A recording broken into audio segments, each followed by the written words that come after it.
बार आपको विश्वास जताया गया मोदी सरकार की ओर से, आपको भाजपा का प्रत्याशी बनाया गया है, क्या प्रयास रहेंगे आगे?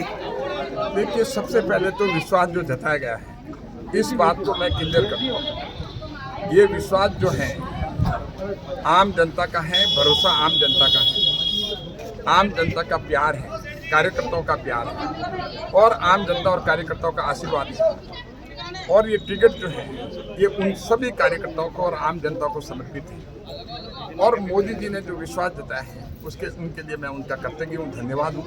लेकिन उन्होंने पूरे पाली लोकसभा क्षेत्र के सभी कार्यकर्ताओं, सभी आम जनता के उनके भरोसे के आधार पे, उनके विश्वास के आधार पे, उनके आशीर्वाद के आधार पे तीसरी बार मेरे पे विश्वास जताया। और मैं आपको बता दूं, पिछले 10 सालों में जो हमने पाली लोकसभा क्षेत्र में काम किए, मैं ये बता दूं, मुझे लगता है कि बहुत कम लोग होंगे ऐसे आज तक जो मैंने 10 साल का रिपोर्ट कार्ड करीब 22 लाख मतदाताओं को उनके नाम से उनके मोबाइल पे उनको भेजा कि 10 साल में हमने ये किया। और पूरा का पूरा रिपोर्ट कार्ड आम जनता के सामने रखा, उन्होंने उसको सरा। और यही कारण है कि आम जनता की आवाज़ जो है मोदी जी तक पहुंची और उन्हीं का भरोसा जो मोदी जी तक पहुंचा, उनका प्यार और आशीर्वाद आम जनता का मोदी जी तक पहुंचा। और तीसरी बार मुझे ये मौका मिला है। और जिस हिसाब से पाली लोकसभा क्षेत्र में करीब 23,000 करोड़ का पिछले 10 सालों में काम हुआ, आने वाले टाइम में और भी ज़्यादा, जो अगले 5 सालों में और भी ज़्यादा काम होंगे। क्योंकि जब भारत की अर्थव्यवस्था विश्व में तीसरे नंबर पर आने वाली है, तो हम मान सकते हैं कि अर्थव्यवस्था तीसरे नंबर पर तब आती है जब गांव में विकास के काम हो। और आने वाले टाइम में मैं मानता हूं प्रधानमंत्री ग्राम सड़क योजना के तहत में अभी भी खूब काम हुए हैं मारवाड़ जंक्शन विधानसभा क्षेत्र में, पाली लोकसभा क्षेत्र पूरे में।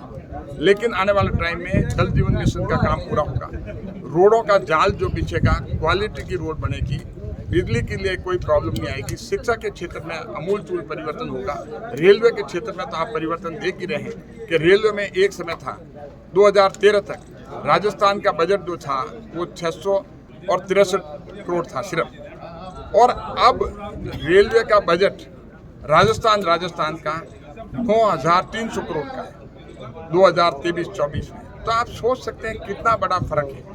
और रेलवे तो जो मारवाड़ जंक्शन है, रेलवे जंक्शन एक है जो कि दिल्ली मुंबई फ्रेट कॉरिडोर पे आया हुआ है।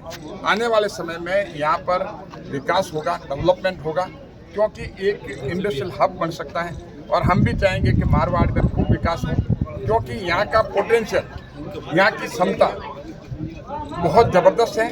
तो इसीलिए इस क्षेत्र का विकास होना बिल्कुल सुनिश्चित है, इसको कोई टाल नहीं सकता, रोक नहीं सकता। और मोदी जी जो हैं वो चाहते हैं कि हर क्षेत्र का ज़बरदस्त विकास हो।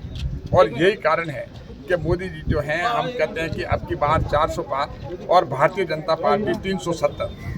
तो ये सीटें जो हैं ये आम जनता की आवाज़ है। आप देखते हैं पूरे क्षेत्र में माहौल जो है बिल्कुल एक तरफ हुआ है, राममय माहौल हुआ है। और राम राज्य लाने के लिए मोदी जी जो है कुछ प्रयास पूरा करेंगे और भारत में ऐसा राम राज्य स्थापित हो कि सबको न्याय मिले, किसी के साथ अन्याय नहीं हो, सबको रोजगार मिले, ये सोच प्रधानमंत्री मोदी। इन 10 सालों के अंदर प्रमुख उपलब्धियां क्या मानते हैं आप? देखिए, 10 सालों में सबसे बड़ी उपलब्धि कि अगर मान लो 140 करोड़ देश में अगर 25 करोड़ लोग गरीबी से बाहर निकल जाएं, जो कि गरीबी में थे, एक देश में 25 करोड़ लोग गरीबी से बाहर निकल जाएं, ये सबसे बड़ी उपलब्धि है। इसका मतलब चाहे सीधा रोजगार हो, चाहे डायरेक्ट रोजगार हो, चाहे इनडायरेक्ट रोजगार हो, तो वो रोजगार जो है आम जन को मिला है। और आम जन की स्थिति जो है, एक आप 10 साल पहले की देखो और 10 साल अभी देखो।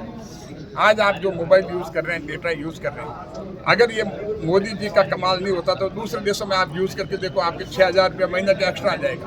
तो एक मोबाइल धारक के अगर 6,000 रुपये आता है तो 72,000 रुपये आपको मोबाइल के खर्च करने पड़ते हैं। नहीं तो उनके दूरदर्शी से सैटेलाइट वगैरह हमने बढ़ा करके ऊपर भेजे। तो आज सैटेलाइट की वजह से आज मोबाइल का जो है डेटा सबसे कम है तो वो भारत में है, सबसे कम चार्जेज है तो भारत में है। और डेटा जो है बहुत क्वालिटी का मिलता है और स्पीड भी हमारी 5G की है। तो इसीलिए मोदी जी की सोच दूरदर्शी, जब हम चाहते हैं कि विश्व में तीसरी अर्थव्यवस्था बनेंगे, तो जब अर्थव्यवस्था जब तीसरी बनेंगे तो फिर सारा का सारा विकास भी होगा, गांव का विकास भी होगा, शहरों का विकास भी होगा और आम जन का जो समाज के अंतिम छोर पे जो लोग बैठे हैं उनका भी विकास होगा। Thank you